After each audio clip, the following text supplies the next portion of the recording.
Hello नमस्कार दोस्तों, मैं ऋषभ आपके चैनल एजुकेशन फॉर ऑल में एक बार फिर से आपका स्वागत करता हूं। आज मैं केमिस्ट्री के सेक्शन को आगे बढ़ाते हुए मैं अगला लेक्चर लेकर के आ गया हूं, जिसमें हम लोगों को विविध जो है पढ़ना है। जितना भी चैप्टर वाइज जो है वो इसमें लेसन था मैंने पूरा का पूरा करवा दिया है। अब इसका जो है वो एक विविध यानी कि मिसलिनियस पार्ट बचा हुआ है, जिसमें जो भी चीज़ ऊपर नहीं पढ़ाया गया होगा सारा का सारा इसमें चीज़ जो है वो दिया हुआ है। अगर आप पीछे का वीडियो नहीं देखे हैं तो आप प्लेलिस्ट में जा करके जो है वो देख सकते हैं, उसका मैं डिस्क्रिप्शन में लिंक दे दूँगा।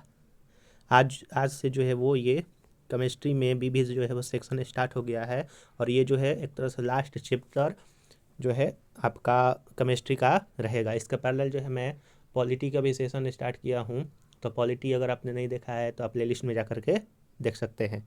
तो चलिए आज का पहला क्वेश्चन करते हैं कि वर्ष 2019 में रसायन क्षेत्र में किसको विकसित करने के लिए नोबेल पुरस्कार जो है वो दिया गया था। तो वो आपका लिथियम आयन बैटरी को विकसित करने के लिए जो है वो केमिस्ट्री में 2019 के रसायन क्षेत्र में जो है वो नोबेल पुरस्कार दिया गया था। आप ये याद रखिएगा।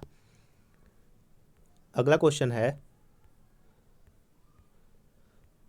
क्वेश्चन नंबर 2 है कथन और कारण से संबंधित कि ओजोन जल के सूक्ष्म जीवों को मार देता है, और कारण कह रहा है कि ओजोन रेडियो एक्टिव नहीं है। तो इनमें से जो है वो कौन सा सही है। तो ए और आर दोनों सही है, लेकिन आर जो है वो ए की सही व्याख्या नहीं कर रहा है। कथन और कारण दोनों सही है, लेकिन आर ए की सही व्याख्या नहीं कर रहा है। ओजोन अस्थायी होते हैं, अतः जल में मिलाते ही एक ऑक्सीजन परमाणु जो है वो विलग कर देती हैं, जो ऑक्सीकरण द्वारा जीवाणुओं का दहन करती है। क्वेश्चन नंबर 3 है कि निम्नलिखित में से कौन सा युग्म सुमेलित नहीं है। तो ऑप्शन नंबर डी इसका हो जाएगा कि परायूरेनियम तत्वों का संश्लेषण जो है वो एनक्रिको फर्मी ने नहीं किया था। देख लेते हैं, मेसॉन की खोज जो है वो हिडेकी युकावा ने किया था। पोजिट्रॉन की खोज जो है वो सीडी एंडरसन एवं एफ हेस ने किया था, और सूर्य एवं तारों में ऊर्जा जो है वो एच ए बेथे ने किया था। आइए देख लेते हैं इसका व्याख्या कि परायूरेनियम तत्वों का परमाणु क्रमांक यूरेनियम से अधिक होता है। नेपच्यूनियन से अनयूबियम तक सभी तत्व पुरायूरेनियम तत्व कहलाते हैं। इन तत्वों की खोज में एनरिको फर्मी का नहीं बल्कि जीटी सीबोर्ग का महत्वपूर्ण योगदान है। क्वेश्चन नंबर 4 है कि मच्छर भगाने वाली दवाओं में सक्रिय रसायन होता है। तो जो मच्छर भगाने वाली दवा होती है उसमें सक्रिय जो रसायन होता है वो एलिथ्रीन होता है। आप ये याद रखिएगा, एलिथ्रीन। क्वेश्चन नंबर 5 है कि फायर अलार्म में निम्नलिखित में से किसका उपयोग किया जाता है। तो फायर अलार्म में जो है वो फोटो सेल का जो है वो उपयोग किया जाता है। फायर अलार्म में फोटो सेल का उपयोग किया जाता है। इसे फोटो इलेक्ट्रिक सेल या फोटो वोल्टिक सेल भी कहते हैं। फोटो सेल प्रकाश विद्युत प्रभाव का एक तकनीकी अनुप्रयोग है। यह प्रकाश ऊर्जा यानी कि लाइट एनर्जी को इलेक्ट्रिकल एनर्जी में परिवर्तित करता है। अगर आपको वीडियो पसंद आ रहा होगा तो वीडियो को लाइक कीजिएगा, अपने दोस्तों में शेयर कीजिएगा, और चैनल को सब्सक्राइब नहीं किए हैं तो चैनल को सब्सक्राइब भी कर दीजिएगा। क्वेश्चन नंबर 6 है कि अग्निशामक में कौन सी गैस काम आती है। तो अग्निशामक में जो है वो कार्बन डाइऑक्साइड गैस जो है वो काम आती है। क्वेश्चन नंबर 7 है कि आग बुझाने वाले संयंत्र में कार्बन डाइऑक्साइड किस अभिक्रिया से पैदा होता है। तो सोडियम बाइकार्बोनेट तथा तनु सल्फ्यूरिक एसिड से जो है वो कार्बन डाइऑक्साइड पैदा होता है आग बुझाने वाले संयंत्रों में। ये इसका जो है वो आपका इक्वेशन हो गया। क्वेश्चन नंबर 8 है कि सोडा वाटर की बोतल खोलने पर निकलने वाली जो गैस है वो कौन सी है। तो कार्बन डाइऑक्साइड जो है, जब हम लोग सोडा वाटर या फिर जो पेप्सी होता है, कोका कोला होता है, स्प्राइट होता है, उसको जब हम लोग खोलते हैं तो ऊपर की तरफ जो है वो गैस निकलता है, वो कौन सी गैस होता है। तो कार्बन डाइऑक्साइड होता है। आप ये भी याद रखिएगा। अगला क्वेश्चन है, क्वेश्चन नंबर 9 है कि निम्नलिखित में से किस यौगिक का उपयोग अग्निरोधक कपड़ा बनाने में किया जाता है तो एल्युमिनियम सल्फेट का अग्निरोधक कपड़ा बनाने में प्रयोग किया जाता है। क्वेश्चन नंबर 10 है कि निम्नलिखित में से कौन सा मच्छर प्रतिकर्षक के रूप में प्रयोग किया जाता है तो पाइरेथ्रोम। पाइरेथ्रोम जो है वो मच्छर प्रतिकर्षी के रूप में प्रयोग किया जाता है। मच्छर कॉइल में प्रयोग होने वाला पाइरेथ्रॉन प्राप्त होता है तो एक बीजीय पौधा से। पाइरेथ्रॉन प्राकृतिक कार्बनिक पदार्थ है जिनमें कीटनाशक क्षमता होती है और ये एक बीजीय पौधे से प्राप्त होता है। मच्छर में जो आपका पाइरेथ्रिन पाया जाता है। क्वेश्चन नंबर 12 है कि चूहे मारने का जहर किस रासायनिक पदार्थ से बनता है तो पोटेशियम साइनाइड से। चूहे को मारने के विष का निर्माण पोटेशियम साइनाइड या जिंक फॉस्फाइड नामक रसायन से किया जाता है। यह अत्यंत ही जहरीला रसायन है। क्वेश्चन नंबर 13 है कि निम्नलिखित में से किसे चूहा विष के रूप में प्रयोग किया जाता है तो जिंक फॉस्फाइड को जो है वो प्रयोग किया जाता है। क्वेश्चन नंबर 14 है कि रोडेंटिसाइड वह रसायन है जिनका प्रयोग किया जाता है नियंत्रण करने के लिए तो चूहे को नियंत्रण करने के लिए। रोडेंटिसाइड एक प्रकार का कीट नियंत्रण रसायन है जिसका प्रयोग चूहा गिलहरी आदि कुतरने वाले जानवरों को नियंत्रण हेतु प्रयोग किया जाता है। क्वेश्चन नंबर 15 है कि एल्युमिनियम फॉस्फाइड का प्रयोग किया जाता है तो आइए इसका व्याख्या देख लेते हैं। एल्युमिनियम फॉस्फाइड एक अकार्बनिक यौगिक है। इसका प्रयोग कीटनाशक एवं धूमक के रूप में खदानों के संग्रहण में किया जाता है। इसे चूहानाशक के रूप में भी प्रयोग किया जाता है तो इसका जो है वो ऑप्शन नंबर सी हो जाएगा आंसर। क्वेश्चन नंबर 16 है कि निम्नलिखित में से कौन सा एक शाकनाशक का उदाहरण है तो सोडियम क्लोरेट जो है वो आपका शाकनाशक का उदाहरण है। शाकनाशी ऐसे रसायन होते हैं जिनका प्रयोग कृषि क्षेत्र में अवांछित खरपतवारों को नष्ट करने के लिए किया जाता है। इसके प्रमुख उदाहरण जो है वो सोडियम क्लोरेट NaClO3 है।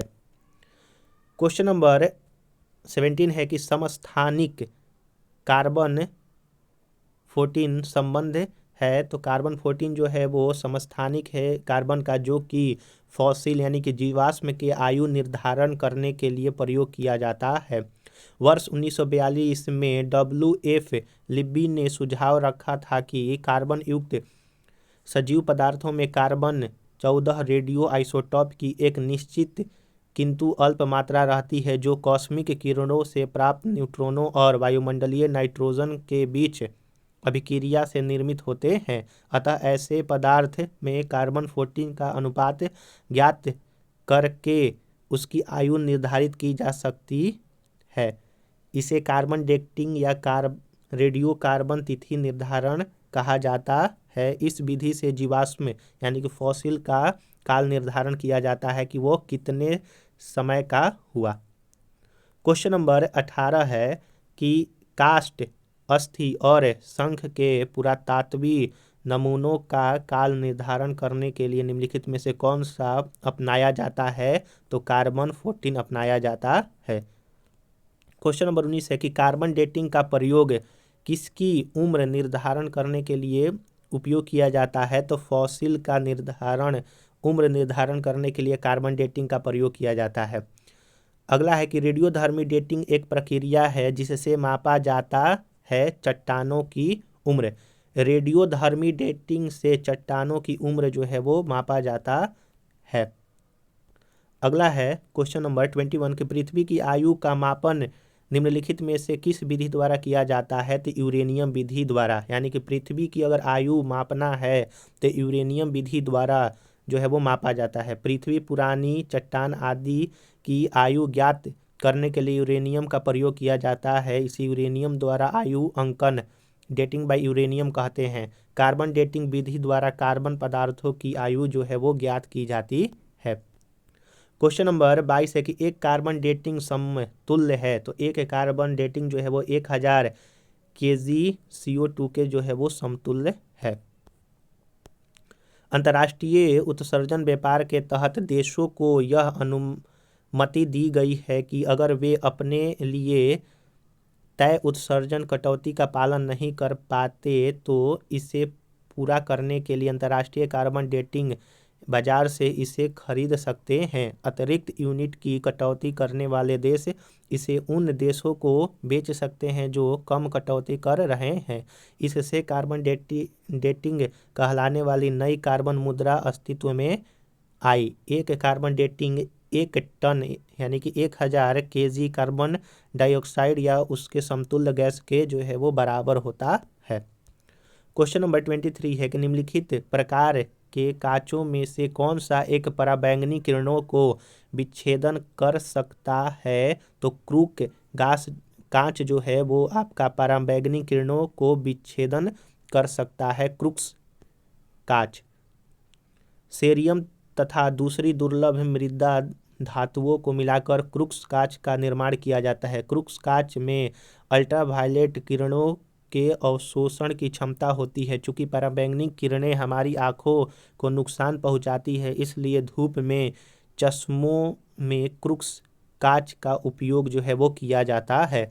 तो आप एक और क्वेश्चन याद रखिएगा कि जो धूप वाले चश्मे हैं उसमें कौन सा कांच जो है उपयोग होता है, तो क्रूक्स कांच उपयोग होता है।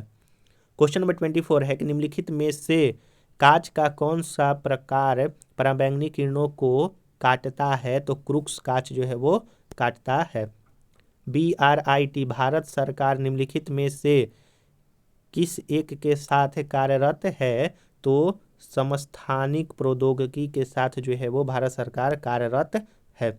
10 मार्च 1989 को परमाणु ऊर्जा विभाग की व्यावसायिक इकाई के रूप में विकिरण एवं आइसोटॉप प्रौद्योगिकी board BRIT board of radiation and isotope technology की स्थापना हुआ। इसका मुख्यालय वाशी यानी कि नई मुंबई में है। स्वास्थ्य, रक्षा, उद्योग, कृषि एवं अनुसंधान क्षेत्रों में समस्थानिक प्रौद्योगिकी अनुसंधान में ब्रिट का सराहनीय योगदान रहा है। ब्रिट अनेकों उत्पादों, सेवाओं एवं विकिरण उपकरणों द्वारा राष्ट्र को प्रगति एवं विकास के नए मार्ग प्रदीप्त जो है वो कर रहा है। अगला क्वेश्चन है, क्वेश्चन नंबर 26 है कि निम्नलिखित में से कौन सा एक यशद पुष्प कहलाता है। तो जिंक ऑक्साइड को जो है वो आपका यशद पुष्प जो है वो कहा जाता है, जिसका फॉर्मूला ZnO है, जिसका उपयोग सौंदर्य प्रसाधन, स्याही तथा आपका मलहम आदि के निर्माण में किया जाता है जिंक ऑक्साइड का। क्वेश्चन नंबर 27 है कि मूत्रालयों के पास प्रायः नाक में चुभने वाली गंध का कारण क्या है। तो वो आपका अमोनिया है। इस प्रकार की गंध का मुख्य कारण अमोनिया है। मूत्र के मुख्य संगठित है, जैसे पानी 95% होता है आपका यूरिन में, फिर उसके बाद सोडियम 0.4%, अमोनियम 0.05%, फॉस्फेट 0.6%, यूरिया 2%, शेष क्रिएटिन, सल्फेट, यूरोबिलिनोजेन और कास्टस आदि होता है। क्वेश्चन नंबर 28 है कि मृत मछली से निकलने वाली दुर्गंध किन यौगिक के कारण होती है। तो जो मृत मछली है उसमें निकलने वाली जो गंध है वो अमीनो यौगिक के कारण जो है वो होती है। अगला क्वेश्चन है, क्वेश्चन नंबर 29 कि ब्रुक हेवन नेशनल लेबोरेटरी के वैज्ञानिक दल, जिसमें भारतीय वैज्ञानिक भी शामिल थे, ने एंटी हीलियम केंद्रक के रूप में सबसे भारी एंटी द्रव्य उत्पन्न किया। एंटी द्रव्य उत्पन्न करने की क्या क्या जो है वो विशेषताएं हैं। यह खनिज पूर्वेक्षण और तेल की खोज को अधिक आसान और कम महंगा बना देगा। यह एंटी द्रव्य से निर्मित तारों और आकाशगंगाओं के होने की संभावना की जांच जो है वो आपका करने में सहायक होगा। यह ब्रह्मांड के विकास की सक्षम विकसित करने में जो है वो सहायक होगा। तो निम्नलिखित में से कौन सा सही है? तो केवल 2 और 3 जो है वो आपका सही है। 2 और 3 जो है वो क्या कह रहा है कि यह एंटी द्रव्य से निर्मित तारों और आकाशगंगाओं से होने की संभावना की जांच करने में सहायक होगा और यह ब्रह्मांड के विकास की सक्षम विकसित करने में सहायक होगा। तो ऑप्शन नंबर बी यानी कि 2 और 3 जो है वो आपका सही आंसर हो जाएगा। आज का लास्ट क्वेश्चन है कि अब तक निम्नलिखित रसायनों में से कौन सा कृत्रिम बादल बनाने के लिए प्रयुक्त किया जाता है? तो आर्टिफिशियल जो क्लाउड बनाने के लिए सिल्वर आयोडाइड का प्रयोग होता है। क्लाउड सीडिंग मौसम में बदलाव लाने की एक ऐसी प्रक्रिया है जिसमें बादलों से इच्छानुसार वर्षा कराई जा सकती है। आमतौर पर क्लाउड सीडिंग प्रक्रिया में सिल्वर आयोडाइड और शुष्क बर्फ जैसे यौगिक प्रयोग किए जाते हैं। इन रसायनों का हवाई जहाज के जरिए बादलों पर छिड़काव जो है वो किया जाता है। इसके अतिरिक्त पृथ्वी से जनरेटरों या एंटी एयरक्राफ्ट बंदूकों से भी जो है वो इन्हें बादलों पर छोड़ा जाता है। सिल्वर आयोडाइड क्रिस्टल की संरचना प्राकृतिक बर्फ जैसी जो है वो होती है। तो हम लोगों ने यहाँ पर जो है आज 30 क्वेश्चन केमिस्ट्री के विविध से किया। इसमें टोटली 90 क्वेश्चन है, तो मैं इसको 3 पार्ट में कवर करवाऊंगा। फिर उसके बाद आपका केमिस्ट्री का टोटली प्रीवियस ईयर जो ये क्वेश्चन आंसर चैप्टर वाइज मैंने करवाया है टोटली खत्म हो जाएगा। फिर उसके बाद मैं अगला कोई सब्जेक्ट जो है वो करवाऊंगा। तो अगर आपको ये वीडियो पसंद आया होगा तो वीडियो को लाइक कर दीजिएगा, अपने दोस्तों में शेयर कर दीजिएगा और चैनल को सब्सक्राइब नहीं किए हैं तो चैनल को सब्सक्राइब भी कर दीजिएगा। चलिए हम लोग जो है अगले वीडियो मिलेंगे, तब तक के लिए नमस्कार।